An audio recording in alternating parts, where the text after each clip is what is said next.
It went to David's personal phone at 11:30 p.m. "She's a fighter. You almost ruined everything. Stay away from her. She's with me now." She sent it, then immediately turned off the phone and took out the SIM card. She could just picture him seeing it, the rage, the confusion, and how his mind would immediately jump to one person, Femi Adebayo. It was perfect. It confirmed his deepest, darkest fear. It was a lie that would feel more real to him than the truth. The next morning, her own phone blew up with angry, hurt messages from David. "Who is he, Amara? Just tell me the truth. Is it Adebayo? After everything, you run to him. How could you?" She read them and felt nothing but a cold, satisfying calm. She didn't reply. Her silence was the water that would make the seed of his paranoia grow. The next part of the plan had to be more subtle. Yuvanda had a network of people you could hire for their acting skills and their ability to keep a secret. The first was a florist. A huge, expensive bouquet of orchids was delivered to the Aura Properties office, addressed to Amara. The card was handwritten in a bold, masculine script. "For the one who got away, your brilliance is matched only by your beauty. Thinking of you." There was no name. David, of course, was at the office. His assistant, who was loyal to him, would have made sure he saw it. Amara could just imagine the scene, the whispers around the office, the knowing looks. David forcing a smile and pretending it was from a happy client, while inside the jealousy was eating him alive. The psychological games continued. She messed with his schedule, using the shared digital calendar they still, stupidly on his part, both used. She'd add a vague appointment, dinner, 8 p.m. the George, and then delete it an hour before, just long enough for him to see it and wonder. He'd probably drive by the fancy hotel, searching the restaurant for her, his mind filling in all the details of a romantic date that was only happening in his head. She had a waiter at one of his favorite lunch spots accidentally bring him a bill that had a bottle of champagne he hadn't ordered. "So sorry, Mr. Adeoye," the waiter would say, pretending to be confused. "I must have mixed up your table with the other one. The gentleman said to put it on his tab." "What gentleman?" David would ask, his voice tight. The waiter, who had practiced his lines, would just shrug. "I don't know his name, sir. He left a few minutes ago. He was with a very beautiful lady."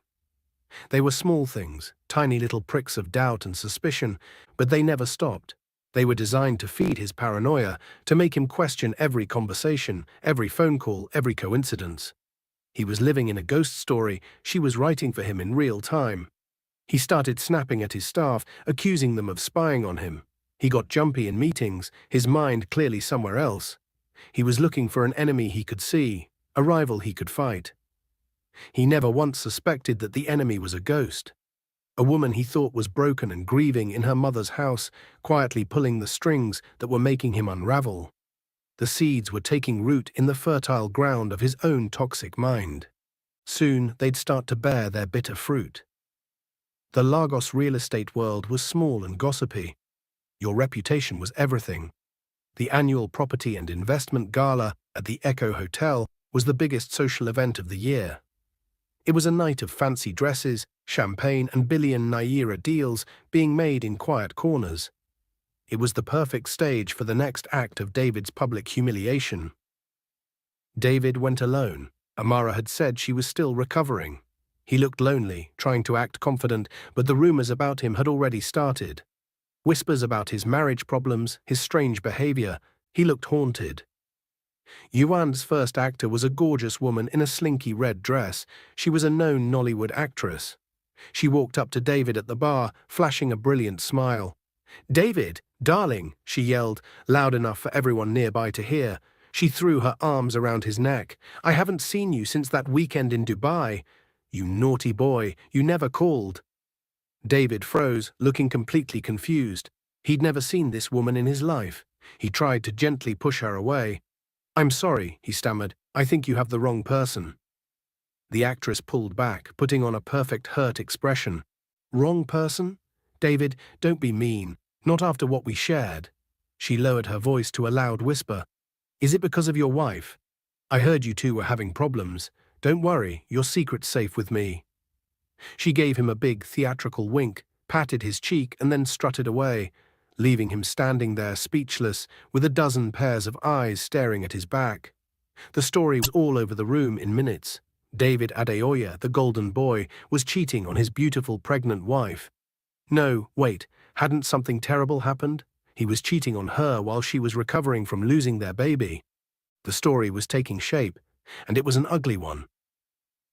The second actor was an older, distinguished-looking man who caught David by the buffet, where he was talking to two potential investors from a South African company. The actor slapped David on the back with a loud laugh. "Adeoye, the man of the hour," he boomed. He turned to the investors. "This man is a legend. The things he can build are incredible, and his taste in company is just as impressive." He winked at David. "That little place you told me about in Paris, near the Marais. My friend, you were right. Amazing, and very discreet." David's face went pale. I don't know what you're talking about." "Oh, playing dumb, are we?" The man chuckled. "Don't worry, boys, his business sense is much sharper than his memory." He patted David's shoulder again and walked off, leaving a toxic silence behind him. The South African investors looked at David with new, cold eyes. A husband you couldn't trust was often a business partner you couldn't trust. The seeds Amara had planted were now a thick, tangled mess. The gossip blogs and Twitter, now ex-influencers, who were getting anonymous tips from Yuanda's office, were having a field day. Lagos real estate mogul's marriage explodes amid cheating scandal. Sources say David Adeoye's erratic behavior threatens Aura Properties' empire. His picture was everywhere, next to grainy photos of him yelling on the phone or looking a mess leaving a bar.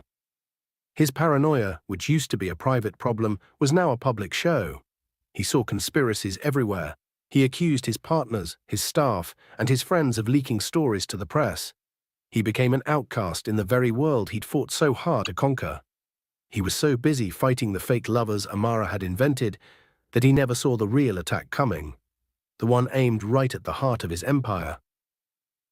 While David was busy chasing ghosts and fighting a social media war, Amara and Yuanda were getting ready for the final blow. As the legal owner of the controlling shares, a fact David seemed to have forgotten in all his drama, Amara had the power to call an emergency board meeting. The board of Aura Properties was made up of 5 people: Amara, David, and 3 outside investors they'd brought in. They were serious, numbers-focused guys who cared about stability and profit more than anything. They were already nervous about all the bad press David was getting. Yuanda timed the meeting perfectly. She set it for a Monday morning and sent the official notice on Friday evening, so David had almost no time to prepare. The agenda was vague. A review of Quarter 3, financial performance and corporate governance. David showed up to the boardroom late, looking angry and flustered. He'd clearly been caught off guard. He shot Amara a look of pure hatred as she sat at the head of the table, looking calm and collected in a sharp black suit. It was the first time they'd been in the same room since the day he'd taken her to her mother's house. She met his gaze without flinching, her eyes as cold and hard as stone. "What's the meaning of this, Amara?" he demanded, ignoring the other board members. "Calling a meeting behind my back." "It's my right as the majority shareholder, David," she said, her voice even and clear. "Please, have a seat. We have a lot to talk about." The meeting started. Amara, with Yuan sitting quietly beside her as her lawyer, took the floor. She didn't talk about their personal life. She talked about numbers, facts, responsibility. One by one, she presented the files. Each one was a perfectly documented case of David's financial screw-ups. The fake company he'd used to give an overpriced construction contract, dirt, to a business he secretly owned, the money he'd moved from the marketing budget to a personal offshore account, the unauthorized loans he'd taken out against the company's assets to fund a risky land deal that had failed. She laid it all out with the cool, detached precision of an architect explaining a building's flaws. The room was dead silent, except for the rustling of paper as the board members looked at the proof. David's face went from angry red to a sick, pasty white. He stammered, denying everything, claiming the documents were fake, that it was all a big misunderstanding, a smear campaign run by Femi Adebayo. "Mr. Adebayo has nothing to do with this," Amara said coolly. This is your signature, isn't it, David? She put a document up on the screen. A wire transfer for 200 million naira to an account in the Cayman Islands. And this one. And this one. He was trapped. The evidence was undeniable. The other board members looked at him with pure disgust. They weren't just looking at a fraud, they were looking at a man who had put their money at huge risk. Given these findings, Amara said, her voice ringing with authority, and according to the company's rules about gross misconduct, I am calling for a vote of no confidence in Mr. David Adeoye as CEO and chairman of the board. It was a slaughter. The vote was 4-1, unanimous except for David's own useless vote for himself. He was stripped of his titles, his power, his salary, and his spot on the board. In 30 minutes, he'd gone from being the king of Aura Properties to a disgraced nobody. He just stood there, stunned, as the meeting ended. The other members filed out, refusing to even look at him. Only Amara and Yuanda were left. You, he whispered, his voice shaking with rage and disbelief. This was you, all of it. Amara stood up and walked toward him. She stopped just out of his reach. Yes, she said softly, this was me. She turned and walked out of the boardroom, leaving him alone in the glass-walled cage he had built, as the ruins of his empire came crashing down around him. He went straight from the boardroom to the penthouse, looking for the last piece of his kingdom, the one place he still felt like he was in charge. He found that the locks had been changed. He stood there in the quiet marble hallway, fumbling with his key, not understanding why it wouldn't work. He jiggled the handle, then started pounding on the door, his voice echoing down the empty hall. Amara, Amara, open this door. What is this? What have you done? The door stayed shut. A few moments later, a security guard from the building showed up with a serious-looking man in a cheap suit. Mr. Adeoye, the man in the suit said. He was a court server. You need to leave. Leave? This is my home, David yelled, his face turning purple with rage. Not anymore, sir, the server said calmly. He handed David a thick envelope. This is a court-issued restraining order. You have to stay 500 meters away from Miss Amarachi Okoro. And this, he handed him a second envelope, is an eviction notice. Since Miss Okoro is the sole owner of this property, she has the right to kick you out. You have 24 hours to get your personal things. You can schedule a time to do that with Miss Okoro's lawyer. David stared at the papers in his hand like they were in a different language. The legal words, the official stamps, the cold impersonal language, sole owner, terminate your residency, restraining order. It was impossible. A nightmare. He looked from the papers to the closed door, the door to the home that held all the symbols of his success. The art they'd collected, the view he'd loved, the life he'd built. And it was gone. Just snatched away from him. He'd lost his company and his home in a single afternoon. The brutal speed of it all was shocking. This wasn't a messy, emotional breakup. This was a strategic demolition. He finally got it. The rumors, the public scenes, the board meeting, it was all connected. A perfectly planned campaign to strip him of everything. And the architect of it all was the one person he'd never, ever considered a threat. The quiet, gentle woman he thought he had broken.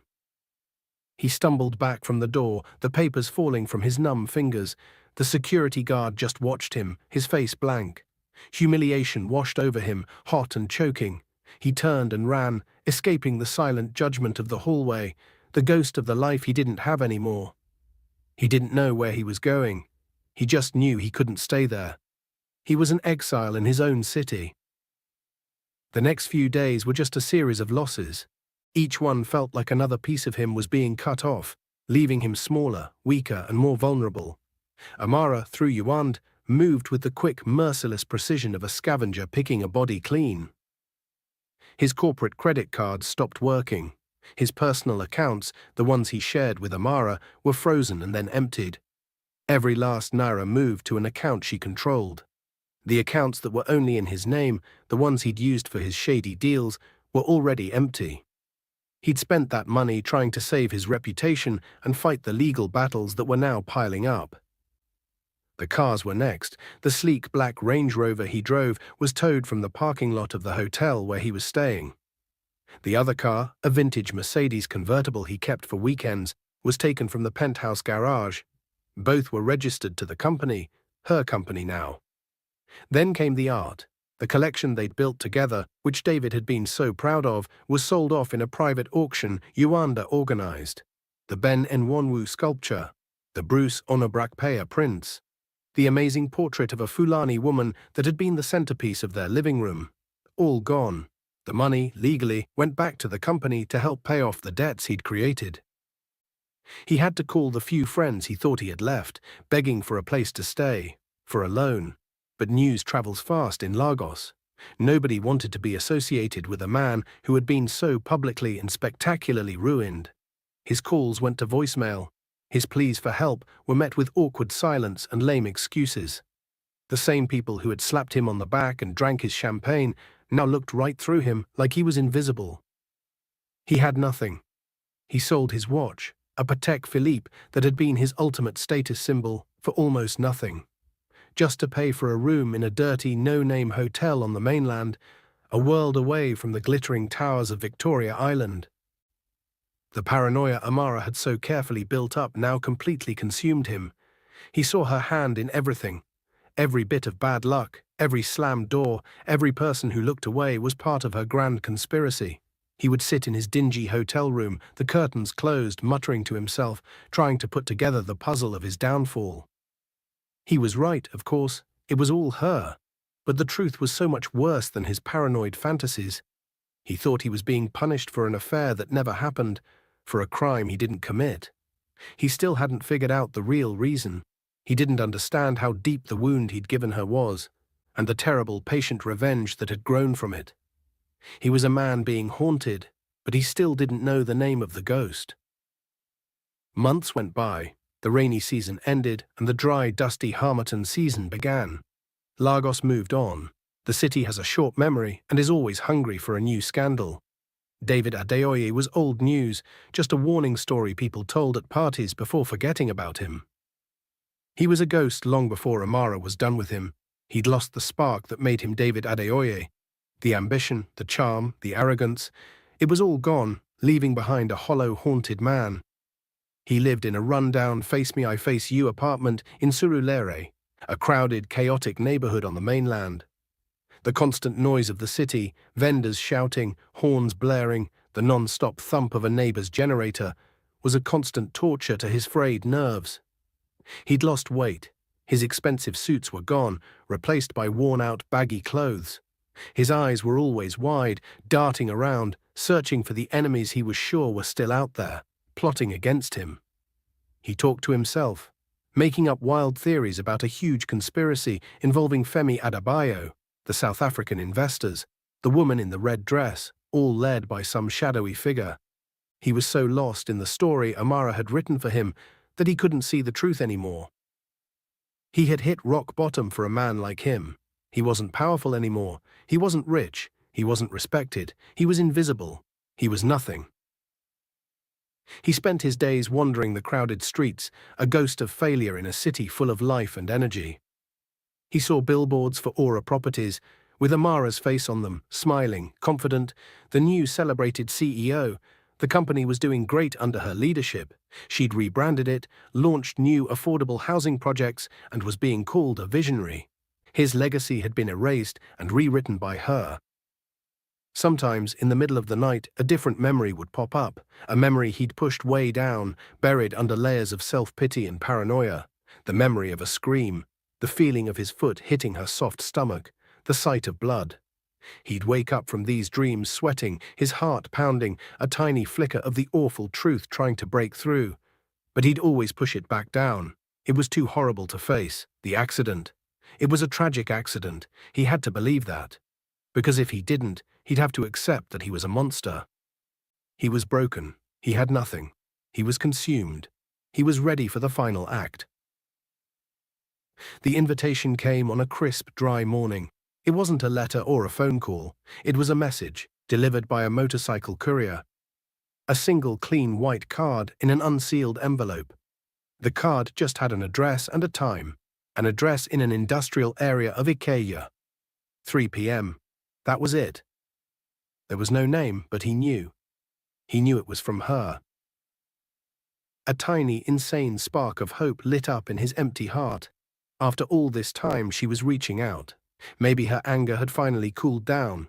Maybe she'd seen what she'd done to him and felt a little bit of pity. A memory of the love they used to have. Maybe this was it. A chance to make up, a lifeline, a chance to get a piece of his life back. He spent the very last of his money on a dry-cleaned shirt and a taxi. He couldn't stand the idea of showing up on a crowded, sweaty Danfo bus. He had to look like some version of his old self, even if it was a lie.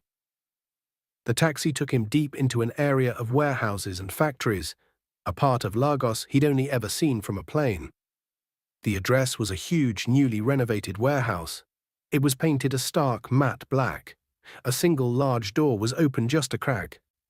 He paid the driver and walked toward the building, his heart pounding with nervous hope. He pushed the door open and stepped inside. The place was huge, empty and silent. The floors were polished concrete, and the ceiling was a web of steel beams way up high. Sunlight streamed in through big skylights, lighting up the dust floating in the air. It was like a stark, empty cathedral. And in the very center of the huge space, she was waiting for him. Amara. She wasn't the woman he remembered. The softness was gone. Instead, she had this powerful stillness about her. She was wearing a simple, elegant white dress. The color of ghosts, the color of the hospital room where their world had ended. She looked powerful, calm, and completely untouchable. He started walking toward her, a desperate, pleading smile on his face. Amara, he said, his voice cracking, you came. I was already here, she replied, her voice calm and even, echoing a little in the huge space. This is my latest project. We're turning it into a job training center for poor kids. A place to build futures. The casual way she mentioned her success, her charity work, was like a small, sharp punch. He hesitated, the pleading smile vanishing from his face. This didn't feel like a reconciliation.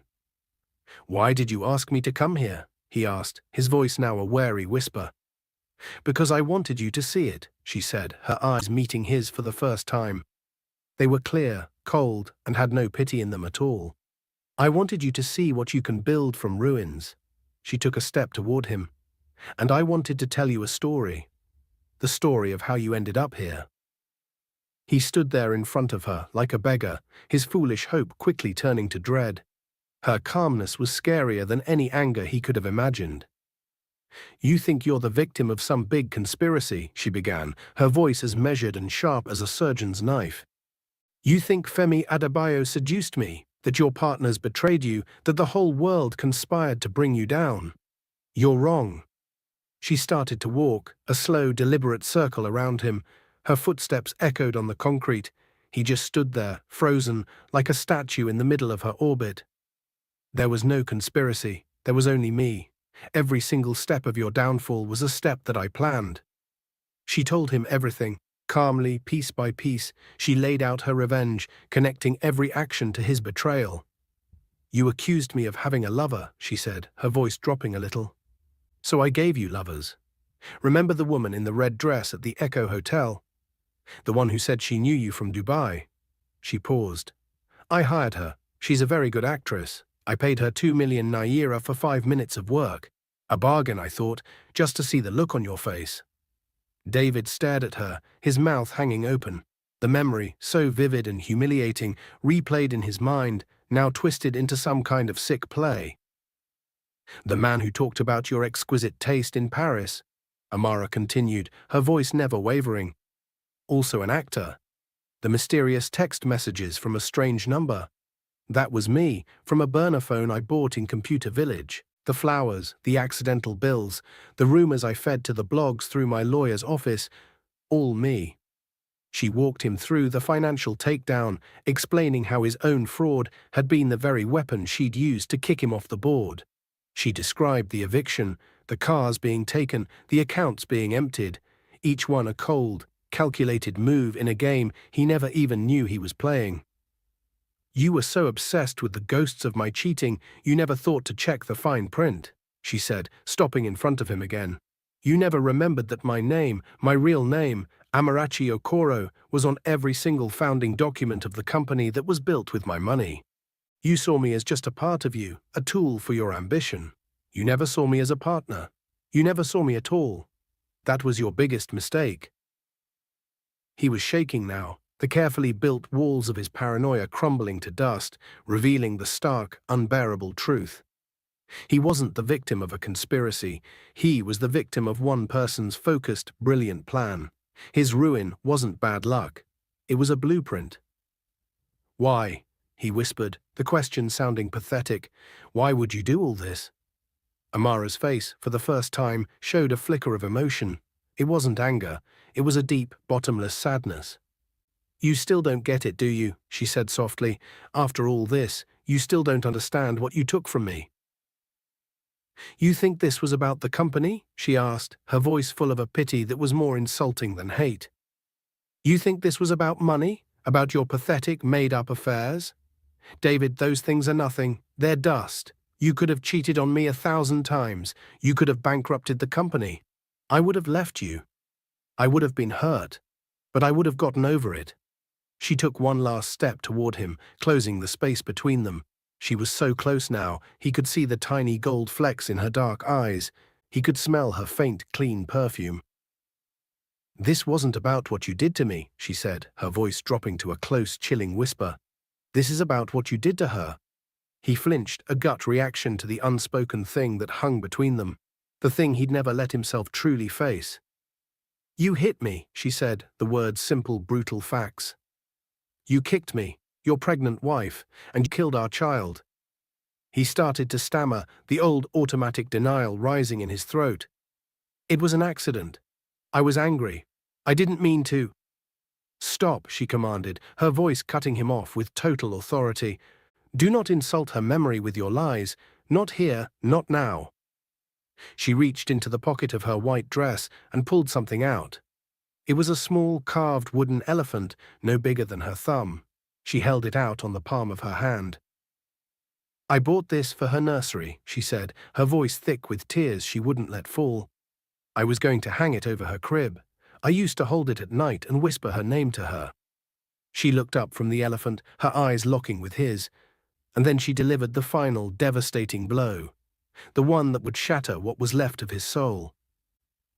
"Her name was Elara," she said. The name. He had never asked. In all his fake grief, in all his self-pity, it had never once occurred to him to ask the name of the child he had killed. "Elara," Amara repeated, her voice breaking, but her eyes steady. "It means star. You put out a star, David, and for that there's no forgiveness. There's no getting over it. There's only this." She swept her hand out, pointing to the empty warehouse, the city outside, the hollowed-out life he was now stuck with. "This is my justice," she said. "Not for me, for her. I wanted you to live. I wanted you to be sane enough to understand, in the end, that you weren't destroyed by a business rival or a jealous lover. You were destroyed by the ghost of the daughter you murdered. You were destroyed by the love of the mother you tried to kill."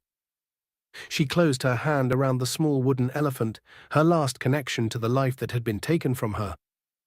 "Now you'll live with it," she said, her voice becoming cold and calm again. "Every day for the rest of your miserable life, you will wake up and you will remember her name, Elara. You'll be haunted not by my ghosts, but by your own. That is your prison. And I am your warden." She turned her back on him then and walked away, her white dress a shrinking beacon in the huge, empty space. She didn't look back. She left him standing there, a broken man in a black warehouse, completely ruined, spiritually dead, with nothing left but a name to echo in the crushing silence of his soul. Elara. The rain was starting to fall again, a soft, clean sheet over the city. From the penthouse window, 25 floors up, Amara watched the lights of the Lekki Ikoyi Link Bridge blur into shimmery streaks. The glass was cool on her forehead. It was the same view, the same rain, the same window, but everything was different. The silence in the room wasn't an empty space anymore. It was a presence. It was peace. It was the sound of a debt being paid, a promise being kept. The ghost had been laid to rest. She wasn't the same woman who had stood here, dreaming of the future. That woman was gone, along with the life she had planned. But in her place was someone stronger, someone who had walked through fire and come out not burned, but forged. She placed a hand on the cool glass, her breath making a small fog. She thought of the little wooden elephant, now sitting in a small velvet-lined box in her dresser, a memorial, a reminder. The kicks were long gone, the emptiness was still there, but it didn't ache with the sharp edges of rage anymore. It was a quiet space now, a space she had learned to carry, a space that belonged to Ilara and only Ilara. She was the sole owner of this view, of this life, of her own future. She had built it from the ruins. And as she watched the rain wash the city clean, Amara Okoro took a deep, steady breath and felt the quiet, deep and unbreakable strength of a survivor. The storm was finally over.